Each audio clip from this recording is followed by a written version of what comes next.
김설단 작가님 원작 붉은 방 10부 최종회. 연구실 건물 앞에 도착한 것은 새벽 3시가 넘은 시각이었다. 혜주와 진규는 비닐에 쌓인 아이의 시신을 연구실까지 들고 올라갔다.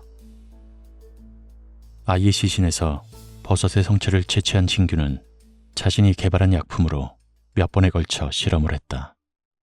확실해. 내가 개발한 추출물이 균열을 파괴하고 있어. 이대로 가져가서 복용해도 면역성을 키울 수 있어. 결국 혜주의 추측이 맞았다. 혜주가 붉은 방에서 죽지 않고 살아남은 것은 진규가 보내준 드링크를 마시고 내성이 생겼기 때문이었다. 진규는 연구실 안쪽에 설치된 냉동 보관실에서 조그마한 약병을 꺼냈다. 이건 내가 동충하초에서 추출한 원액이야. 발병하는 사람이 있으면 이걸 폐동맥에 주사하면 살릴 수 있을 거야. 혜주는 진규에게서 약병을 받아들었다. 고마워, 진규야. 사람 살리는 일인데 뭘. 너야말로 그곳에 들어간 용기가 대단한 거지. 내 연구실에 있는 드링크 샘플이 한 300개 정도 될 거야.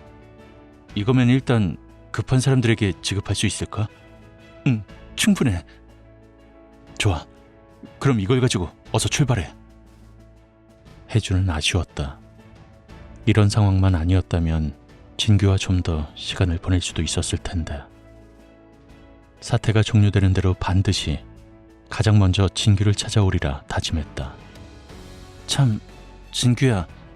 만일 이게 치료용으로 대량 생산되게 된다면 네 연구는 사업성을 잃게 될 거야. 곧 상품으로 출시될 예정일 텐데 아마 타격이 클 거야. 상관없어. 어차피 연구를 시작할 때부터 사리사욕을 채우기 위해 시작한 건 아니었으니까. 혜주는 진규의 말이 더욱 고마웠다. 약속할게. 정부에서 분명히 보상이 있을 거야. 내가 꼭 보상을 받아낼게. 금전적으로든지 아니면 어떤 지위든지 네가 원하는 대로. 그건 네가 알아서 해. 어차피 난 지금 내 위치에서도 전혀 불편함이 없으니까. 진규와 혜주는 샘플로 제작된 드링크째 300병을 대대장의 차에 실었다. 혜주는 운전석에 앉았다. 일이 끝나는 대로 꼭 찾아올게. 그래, 어서 가. 늦겠다. 혜주는 차를 출발시켰다. 백미러로 손을 흔드는 진규의 모습이 보였다. 그토록 고대했던 10년 만의 재회는 그렇게 멋없이 끝나버렸다.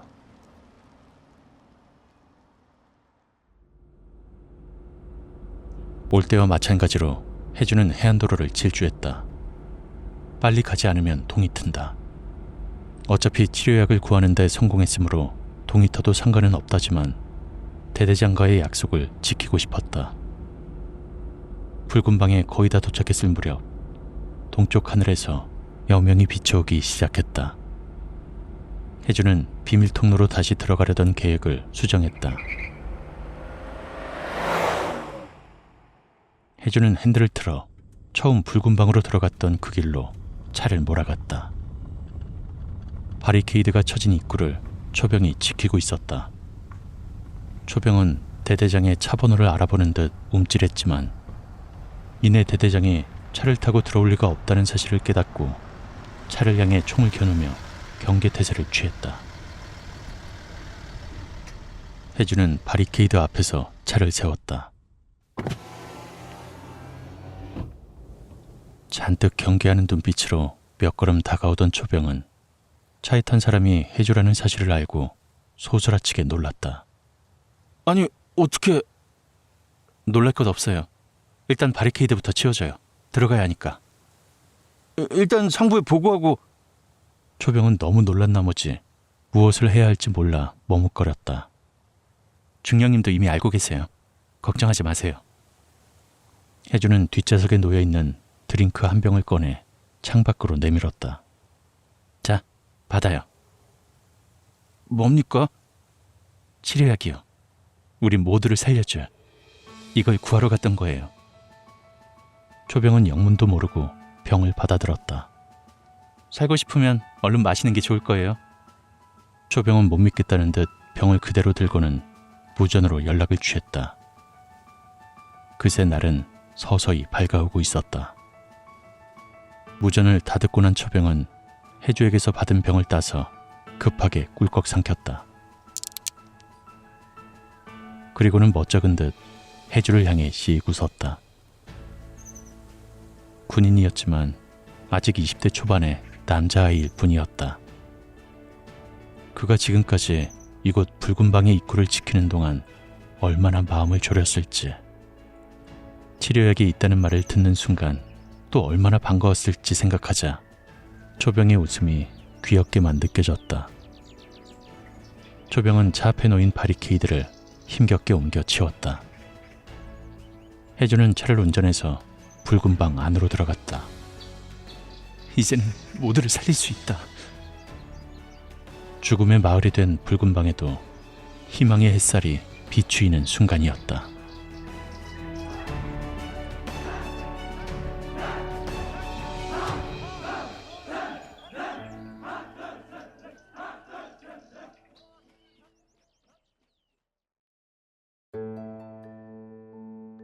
해주가 붉은 방에서 철수한 것은 그로부터 사흘이 지난 후였다.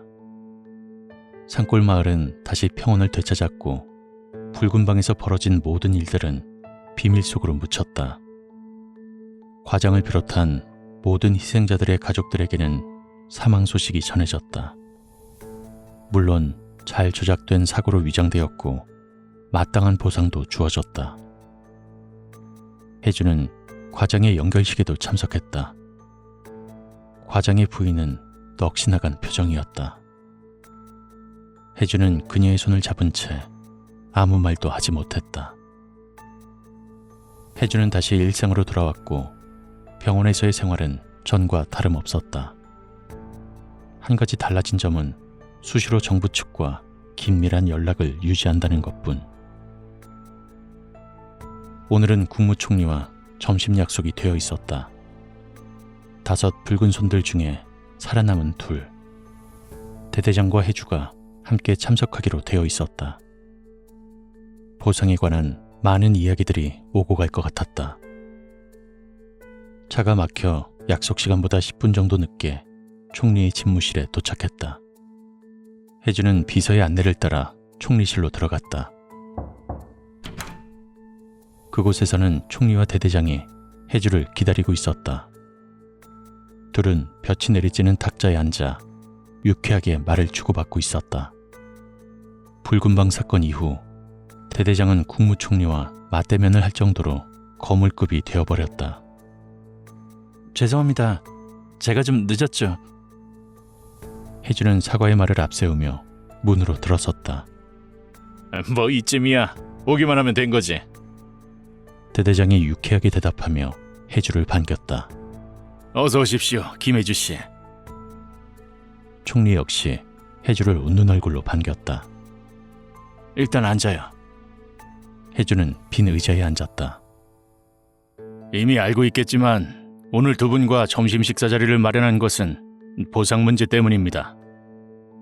여기 있는 중령관은 향후 5년 이내에 소장으로 진급하는 것으로 이미 합의를 보았소이다. 이제 해주 씨만 남았는데 특별히 원하는 것이 있어. 글쎄요. 아직 구체적으로 생각해 본 바는 없어서. 해주는 정부 쪽의 제안을 먼저 듣고 싶었다. 그래요. 일단 정부 쪽에서는 최태식 과장님이 맡고 계시던 국립보건원 연구이사 자리를 제안하고 싶은데요. 해주는 총리의 말을 듣고 잠시 고민하는 척했다. 나쁜 조건은 아니었다. 하지만 사실 해주는 따로 생각해둔 바가 있었다. 과장이 해주에게 주려고 했던 바로 그 기회. 해주는 그것을 원했다. 멋진 제안이네요. 하지만 전 그런 시시콜콜한 것보단 과장님이 실제로 맡고 계시던 일을 이어받고 싶은데요. 실제로 맡았던 일이라. 총리는 짐짓 해주를 떠보았다. 해주는 단도직입적으로 말하기로 했다. 최태식 중령님이라고 해야겠군요. 총리의 입가에 쓴웃음 비슷한 것이 떠올랐다. 설마 해주가 과장의 비밀을 알고 있으리라고는 생각지 않았던 것이다. 옆에 앉아있는 대대장의 얼굴 표정에도 놀라움이 떠올랐다. 아니, 과장이 군인이었단 말이오. 대대장이 총리를 쳐다보며 물었다. 아, 이참. 이런 자리에서 말하기가 곤란한 문제군요. 총리는 대대장의 눈치를 살피며 얼버무렸다. 일단 나가서 식사를 하면서 이야기하도록 합시다. 그러죠. 셋은 자리에서 일어나 밖으로 나갔다.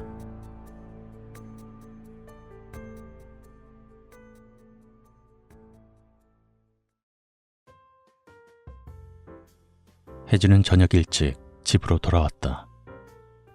붉은 방에서 나온 이후 이런 식의 여유로운 생활이 당분간 보장되었다. 총리와의 점심 식사 자리에서 많은 이야기들이 오갔다. 우선 혜주는 자신의 제안대로 과장의 위치를 그대로 물려받게 되었다. 총리는 혜주가 여자라는 점 때문에 약간은 주저하는 듯 했으나 혜주가 과장에 버금갈 정도로 모든 일을 해나갈 수 있으리라는 점은 의심하지 않았다. 우스꽝스러웠던 것은 대대장의 표정이었다. 과장의 정체를 뒤늦게 알아챈 그는 놀라움에 입을 다물 줄 몰랐다. 혜주는 과장과 자신이 몰래 폐조직의 일부를 빼돌려 밤 늦게까지 연구했다는 사실까지 털어놓아 대대장을 더욱 놀래줄까도 생각했지만 그러진 않았다. 어쩐지 그 일은 과장과 혜주만의 소중한 비밀로 간직하고 싶었다. 그리고 진규. 혜주는 총리에게 진규의 이야기도 했다. 진규의 연구가 이번 사태 때문에 창업성을 잃어버리는 바람에 엄청난 손해를 보게 되었다는 사실과 그에 상응하는 보상이 필요하다는 이야기. 총리는 진규가 원한다면 상당한 금전적 보상과 농림부 산하의 연구기관에서 편안히 연구할 수 있는 환경을 만들어주겠다는 약속을 했다. 그 외에도 언제든지 도움이 필요할 때는 연락을 하세요. 총리는 식사를 마치며 말했다. 모든 것이 잘 마무리되는 느낌이었다. 이제 진규를 만나서 옛 친구와의 회포를 풀고 지난 이야기를 나누는 일만이 남아 있었다. 혜주는 오후 내내 기분이 좋았다. 혜주는 거실로 들어와 푹신한 소파에 몸을 묻었다. 언제든지 연락하라는 총리의 말이 귓가에 맴돌았다. 마치 성공을 보장받은 기분이었다.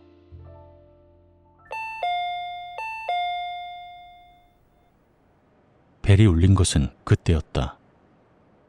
혜주는 현관으로 나가 조심스럽게 구멍으로 밖을 내다보았다. 말끔하게 검은 정장을 차려입은 사내가 서 있었다.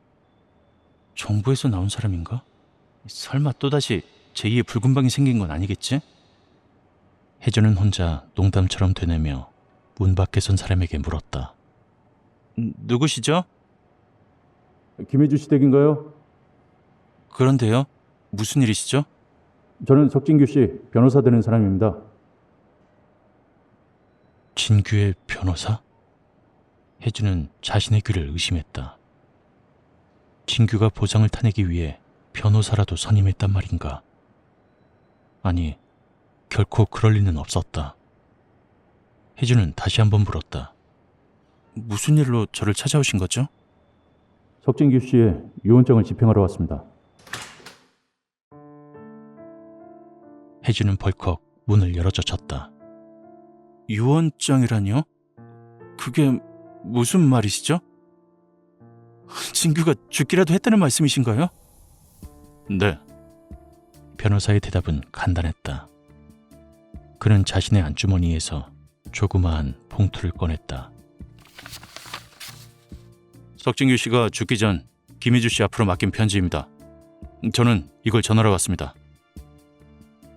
혜주는 변호사로부터 봉투를 받아들면서도 그의 말을 믿을 수가 없었다.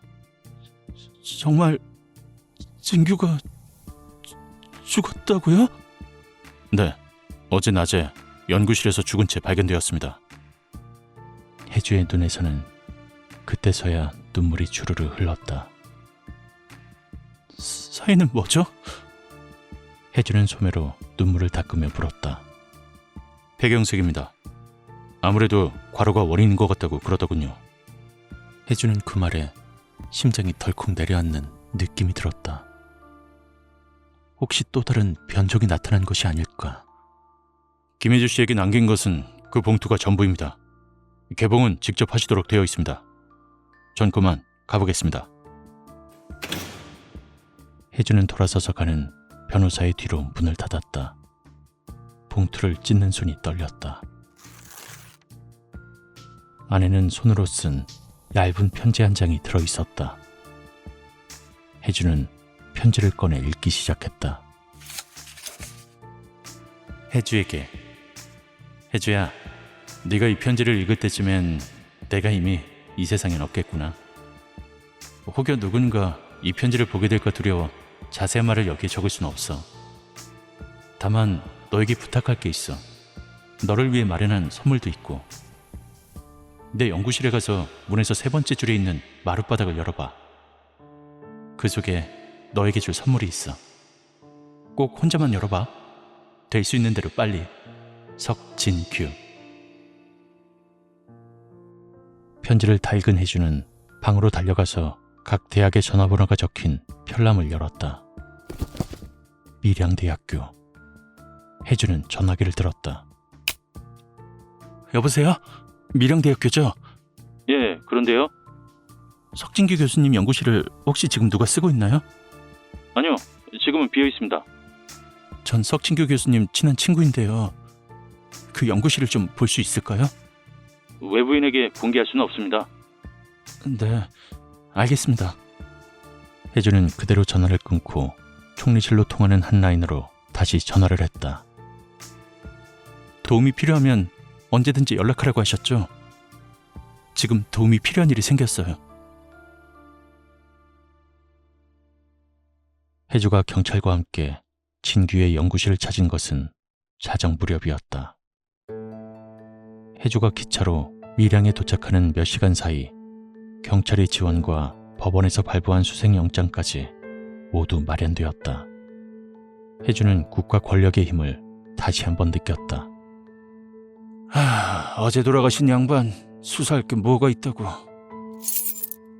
연구실의 문을 따는 수희의 표정과 말투에는 평소 진규에게 가지고 있던 친근함과 진규의 죽음에 대한 애통함이 그대로 묻어나왔다. 동행한 경찰과 혜주는 수희가 문을 열 때까지 그대로 기다리고 있었다. 문이 열리고 셋은 안으로 들어갔다. 죄송하지만 수희 아저씨와 밖에서 좀 기다려주시겠어요? 혜주는 경찰에게 그렇게 부탁했다. 경찰은 말없이 수희와 함께 밖으로 나갔다. 혜주는 연구실의 문을 닫고 불을 켰다. 혜주는 조심스럽게 마룻바닥을 손으로 쓰다듬었다. 오래된 건물이라 바닥이 나무로 되어 있었다. 문에서 3번째 줄의 마룻바닥에 손을 대고 힘을 주자 헐겁게 흔들리는 게 느껴졌다. 조심스레 한쪽 끝을 누르자 다른 한쪽 끝이 들려 올라왔다. 혜주는 그대로 나무 토막을 드러냈다. 바닥 안은 2개의 칸으로 나뉘어져 있었다. 각 칸에는 수십 개의 파일과 여러 샘플 병들이 들어있었다. 그 2개의 칸 가운데 하얀 봉투가 놓여있는 게 보였다. 봉투 위에는 혜주에게라고 적혀 있었다. 혜주는 봉투를 집어들고 안에 있는 편지를 꺼냈다. 그리고는 천천히 편지를 읽기 시작했다. 혜주에게. 드디어 이곳을 열었구나. 혜주야, 기억나니? 지난날 우리가 약속했던 꿈. 암을 고치는 의사가 되자고. 넌 의사의 길을 걸었지만 난 그러진 못했지. 하지만 난 결코 포기한 것이 아니었어. 난 내가 연구하는 동충하초를 통해 암을 정복할 수 있으리라고 생각했어. 암세포만을 파괴하면서 성장하는 세포를 개발하려고 생각했지. 그리고 오랜 연구는 분명 결실을 맺었단다. 물론 와중에 많은 어려움도 있었고 예기치 못한 희생자들도 있었어. 난 죽어가는 말기 폐암 환자들을 수소문해서 그들에게 몰래 실험을 했어. 그리고 그 데이터를 통해 다시 약품을 개량하는 작업을 반복했지. 연구는 거의 성공 단계에 접어들었어. 난 그러한 실험에서 한 번도 죄책감을 느껴본 적이 없었어. 그들은 어차피 죽을 사람들이었고 그들의 죽음으로 인해서 영원히 암을 퇴치하는 신약을 개발할 수만 있다면 그것은 그들을 위해서라도 옳은 일이라고 생각했지. 동충하초가 노예의 희생분을 자양분 삼아 자라나듯 위대한 진보에는 어쩔 수 없는 희생이 필요하다고. 대의를 위한 소수의 희생은 어쩔 수 없는 거라고. 그렇게 믿었어. 하지만 예기치 않게 너에게 붉은 방의 소식을 듣게 되었어. 난 내가 의도하지 않은 엄청난 결과에 놀라고 말았지. 내가 개발한 그 세포가 그토록 무서운 전염병이 되어 수많은 사람들을 죽이게 될진 꿈에도 몰랐어. 난 내가 행한 그 무서운 짓에 뼈저리게 반성했어. 그래서 나는 결심했어. 그 모든 책임을 지기로. 억울하게 죽어간 그 모든 사람들에 대한 책임을 지기로. 난 마지막 실험을 나에게 했어. 그리고 분명 난 지금 죽어 있겠지. 혜주야, 지금 여기에는 정확히 2개의 샘플과 연구 자료가 있어. 연구 자료를 읽어보면 알겠지만 너에겐 마지막 부탁이 있어. 내 시신을 부검해서 출혈소를 찾아줘. 출혈소를 찾고 나서 연구 자료를 읽어보면 2개의 샘플 중 어느 쪽이 폐암을 치료하는 신약인지 알 수 있을 거야. 내 시신은 잘 보관되고 있을 거야. 변호사를 통해 확실히 해두었지만 혹시라도 네가 이 편지를 발견하지 못하는 게 아닐까 걱정스럽기도 해. 아무튼 네가 이 편지를 읽고 있다면 인류가 폐암을 정복하기 바로 일보 직전이겠구나. 축하한다. 이 모든 연구를 너에게 선물로 주고 싶어. 이건 우리가 어린 시절에 함께 꿈꿔온 것이니까 우리 둘의 것이야. 그럼 혜주야, 안녕. 석진규. 편지를 끝까지 읽은 혜주는 그 자리에 주저앉아 버렸다. 아무 말도 아무 생각도 할 수 없었다. 웃어야 하는 건지 울어야 하는 건지도 알 수 없었다. 그저 눈물만 흐를 뿐.